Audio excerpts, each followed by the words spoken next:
Did you know that more than one reality exists right now? And the most successful people in the world, the top 1%, have learned how to operate in two realities at the same time. There's the reality that you can see, your circumstances, your bank account, your body, your relationships. And then there's another reality that most people never learn how to access. Some people call it imagination, some people call it potential, others call it the fourth dimension. But here's what almost no one understands. There's a specific quality of thinking, what I call fourth dimensional thinking, that allows you to operate in both realities at once and let the future start shaping the present. And in this episode, I'm going to show you how to align your thinking using neuroscience and behavioral psychology so you can activate this dimension intentionally, not by forcing outcomes, but by changing how you think. Whether you've never heard of the fourth dimension or you've been studying it for years, this will take you further than you've ever been before. Let's get into it. All right, guys, if you were to ask me what the number one principle in personal growth or high performance is to understand, I would say is that there are two realities that are functioning right here, right now. The first reality is the sensory, physical, observable reality. This is the reality that we normally refer to as our exclusive reality. It's what we can sense with our five senses. It's made of results, it's circumstances, it's consequences, it's the material world, it's the things that you can see, you can smell, you can taste, you can touch, you can hear. And this is the reality that most people react to all day long. But there's a second reality, and it is a non-sensory reality. It is immaterial. It's made up of imagination and identity and expectations and meaning. It is a reality of potential. This is what the great mystic Neville Goddard referred to as the fourth dimension.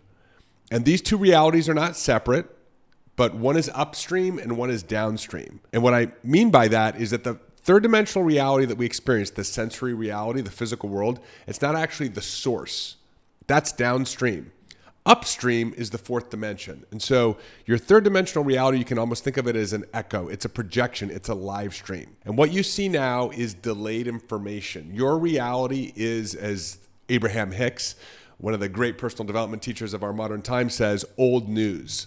It is the result of patterns of thinking and habits of emotion that you've been holding for a long time that have activated information in the fourth dimension that have over time materialized into your third dimensional reality. And this is why reacting to the visible world alone keeps people stuck. Most people get trapped in this one reality.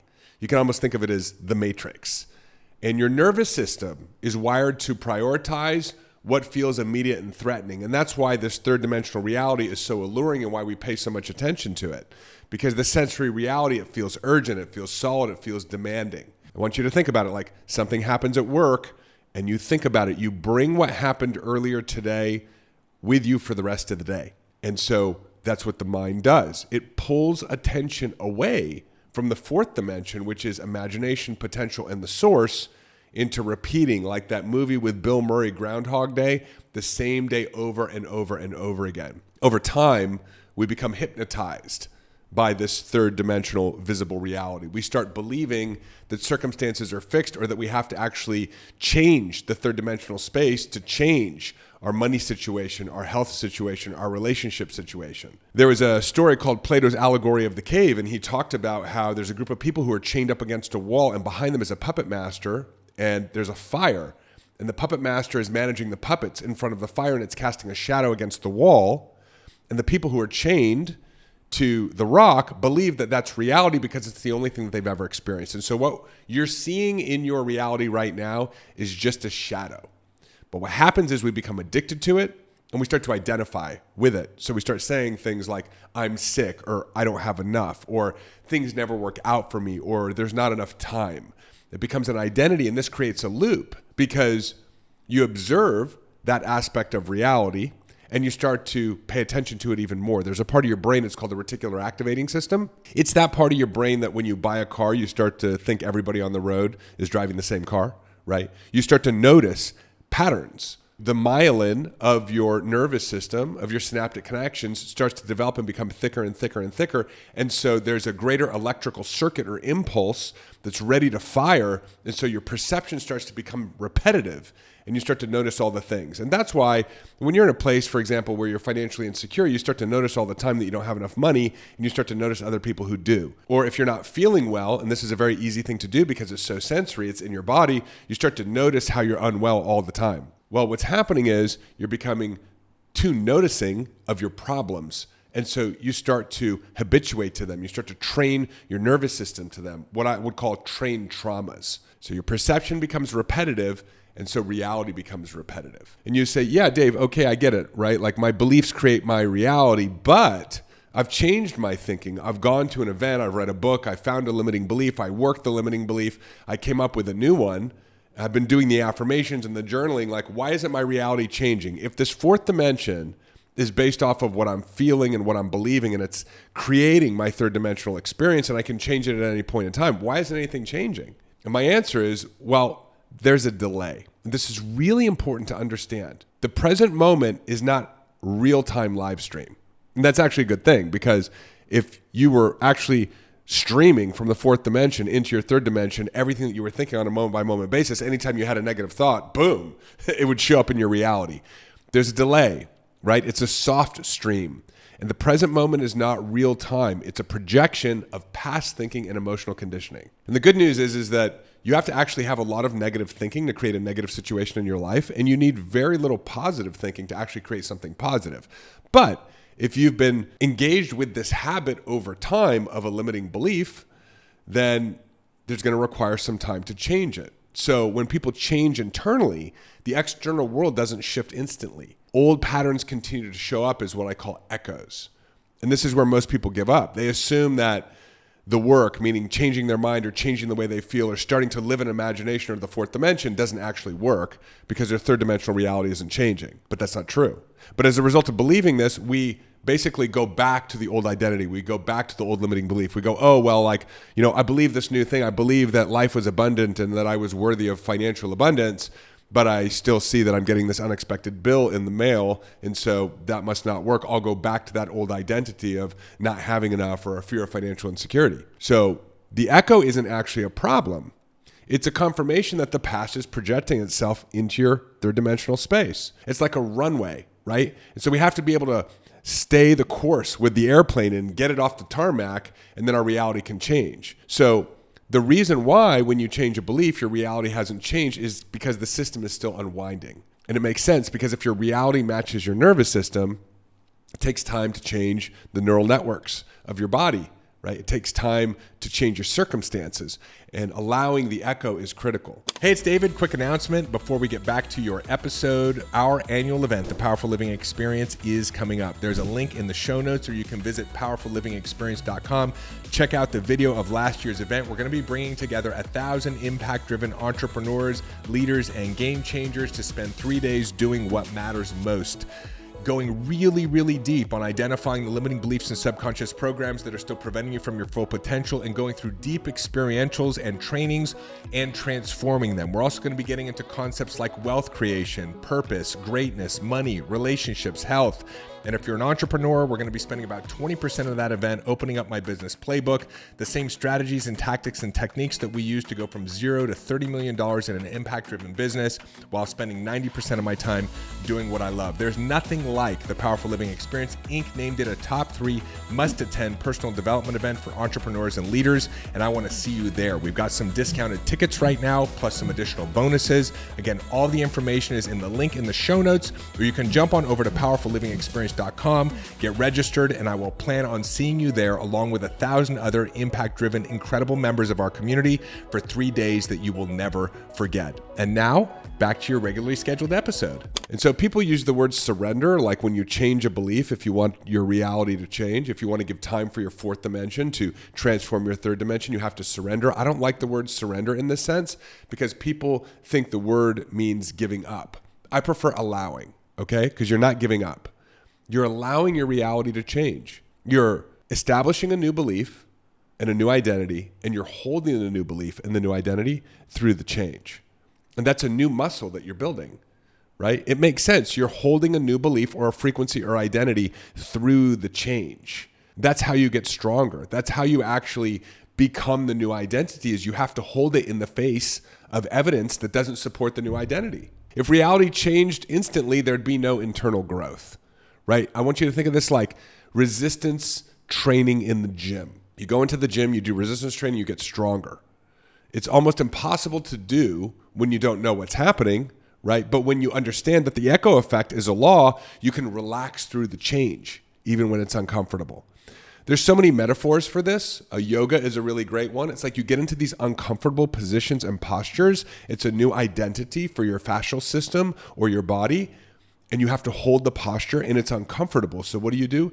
You breathe through it. Well, when you start to activate new realities in the fourth dimension, and you're waiting for your third dimensional reality to change, you have to breathe through it. Your attention is energy. In fact, it's the creative force of the universe. And what you focus on materializes. I had a mentor who once told me, what you make matter becomes matter. And your emotions amplify it. And so attention plus emotion equals creation. And that's why trying to fight or fix your third dimensional reality seems to only reinforce it. It's like the harder you try to get out of being broke, the more broke you are. The more you try to not be sick, the worse you feel. The more you try to find your soulmate, the more bad ones you end up meeting. I remember my wife's best friend, before she met her husband, she had been on date after date after date after date. She was on all these different dating sites. She was swiping up, swiping down, swiping left, swiping right. I mean, she was swiping so much, I think she had a callus on her finger. And she said, I'm so tired of going out on these dates. She was going out on a date almost every single day with a different guy. And she says, none of them are good. I give up.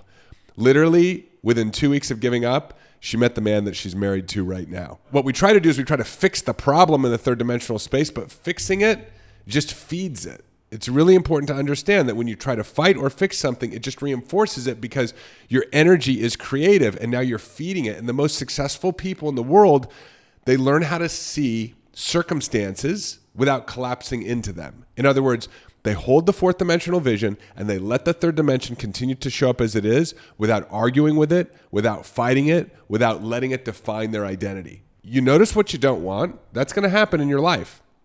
You notice the problem, but then you stop paying attention to it. And you either direct your attention to what you do want, or you simply ignore the problem, and the solution will appear. This is what Christ meant when he said, turn the other cheek. He basically said, notice the enemy or notice the problem, right? Allow it to occur. Then turn your cheek, which is turning your attention. Like if you even look at the physical act of it, you turn your head in a different direction, that's turning your attention. And you'll create something new or a solution will emerge. And you say, well, Dave, are you saying I can just ignore my bank account and money will pour into it? Well, I would say yes and no. So you notice that you don't have as much money as you would like and you'd like to have more money. And then you ignore the bank account that doesn't have as much money as you want in it. And as you do that, over time, a short period of time, you'll have thoughts that lead to making money. You'll create coincidences and synchronies. People will show up, a new job opportunity. This is what turning the other cheek is. You allow the problem to exist because it will, right? But you allow it and you pay attention to something other than the problem. So this fourth dimensional thinking, allowing your imagination to exist while being in a sense denial of the problems of your third dimensional space, it's not fantasy or positive thinking. It's really a skill. It's the ability to hold a future as psychologically real while the present reality is still catching up. I want to repeat that again because it's really important. Fourth dimensional thinking is allowing the vision you have to exist, but allowing the present moment to catch up to it. And this requires a regulated nervous system. This requires attention sovereignty, the ability to stop paying attention to the problems, which is a challenge for human beings because part of the survival mechanism that has been installed into us is paying attention to the problem so that we can survive. But you can't access the fourth dimension from survival mode. Third dimensional thinking keeps you locked into your current reality because it's based on fear and hypervigilance and focusing on what you don't want, thinking you're going to solve it that way, right? But you're just feeding it. Fourth dimensional thinkers allow the future, feel the future, imagine the future without needing evidence. And they act from alignment, not urgency. There's nothing to solve in the third dimensional space. I'm just going to stay aligned with the vision that I have. And fourth dimensional thinkers, they make decisions without emotional bargaining. And this is why imagination isn't just daydreaming. It's actually a rehearsal for your future. The future doesn't arrive because you want it. It arrives because you practice it. And there's so much science to support this now. I mean, there's been scientific research that shows how athletes can actually increase fast twitch muscle fibers in their body by practicing the game in their head. Musicians increase neurological capacity by rehearsing their performances. You know, I had my first event back in 2017. 330 people showed up. It was really miraculous. I mean, most people don't have anybody show up for their first event. 20, 30, 40, 50 at best, over 300 people. And it's because my wife and I practiced our first event before it happened. You know, I tell my wife all the time, she says, do you remember this trip we went on? I said, no, I don't have a very good memory. She said, that's not true. She said, you're always remembering your future. You have a fantastic memory, but you spend so much time in the fourth dimension that you don't even really pay attention to what happened in the third, which is something that I'm working on because I do want to enjoy my third dimensional experience. But she's right. So successful people live in both realities daily. They fully participate in physical life while holding their future from the fourth dimension. And they allow the circumstances that are occurring in their third dimensional space, right, the present moment, to evolve into the future without needing to resist it or fight it or solve it. They don't deny problems, but they don't personalize them either. It's just, this is how it is, right? And they choose who they are. And this is why results often appear effortless from the outside, because things seem to line up. Coincidences, timing. We call people who are operating from the fourth dimension and who are allowing the third to transform lucky. But luck has nothing to do with it. This is a skill of knowing how to function in two dimensions simultaneously, because the fourth dimension is always making its way into the third. So you don't need to escape your current life. You just stop feeding it emotionally, right? You observe the present without arguing with it. You rehearse the future, not from a place of desperation, but from a place of enjoying the imaginative act. And in this way, you're non-resistant. You start to stabilize your identity internally, and your perception starts to shift naturally. And so over time, your thoughts change, your feelings follow, your decisions reorganize, and reality has to respond. So you don't change your life by fighting what's in front of you. You change it by changing where you're operating from. Most people wait for their circumstances to improve before they allow themselves to think differently or feel differently or decide differently. But the people who create extraordinary outcomes do exactly the opposite. They stop sourcing their identity from the third dimension. They stop arguing with what's happening. They stop treating today as the only way that it can be. And they learn how to live physically here while thinking, deciding, and choosing from somewhere ahead, right? From the fourth dimension. And when you do that consistently, the echo fades and your current reality starts to quiet and life starts to reorganize in ways that you don't have to force. So the question isn't whether another dimension exists. The question is whether you're willing to stop letting the third dimension define you. And so my invitation is this: try it on, right? Make a new decision and hold the decision and watch over time as your third dimensional reality shifts. Watch what changes when your thinking stops reacting to the present and start shaping what comes next. So I hope you enjoyed this episode as much as I loved sharing it with you. If you'd like to go deeper on this topic, a lot of resources. You can check out my book on Amazon. You can join me for my live 3-day event coming up, the Powerful Living Experience Live, where we go deeper together on all these concepts. Join me and 1,000 high performers, entrepreneurs, and leaders who are learning to operate from the fourth dimension. And if you want something in the meantime, jump on over to davidbear.com, opt into our email list. You'll get a 4-part video series that'll take you deeper on this topic, and we'll be able to get into the work together, because this is a community. It is not a do-it-yourself project. It is a do it with others. I love you so much. I hope you enjoyed this episode. If you haven't yet, subscribe, leave me a comment. I try to read or respond to as many as I can, and I will see you in the next episode.